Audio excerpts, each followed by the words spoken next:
Welcome to Zwemer Theological Seminary. We're looking at Dietrich Bonhoeffer's book, The Cost of Discipleship.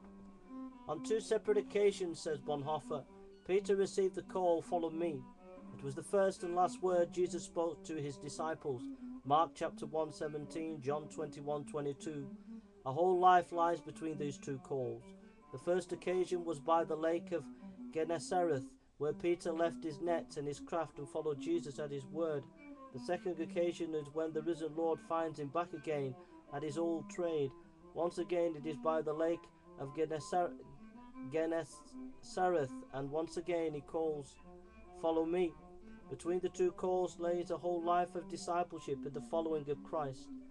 Halfway between them comes Peter's confession when he acknowledged Jesus as the Christ of God.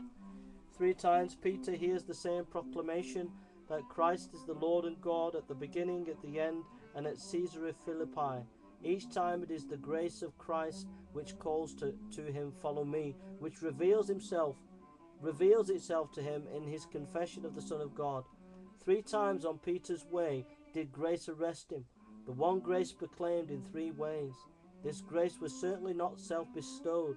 It was the grace of Christ himself, now prevailing upon the disciples to leave all and follow him, now working in him that confession, which to the world must sound like the ultimate blasphemy, now inviting Peter to the supreme fellowship of martyrdom for the Lord he had denied, and thereby forgiving him all his sins. In the life of Peter, grace and discipleship are inseparable. He had received the grace which costs. As Christianity spreads and the church became more secularized, this realization of the costliness of grace gradually faded. The world was Christianized and grace became its common property.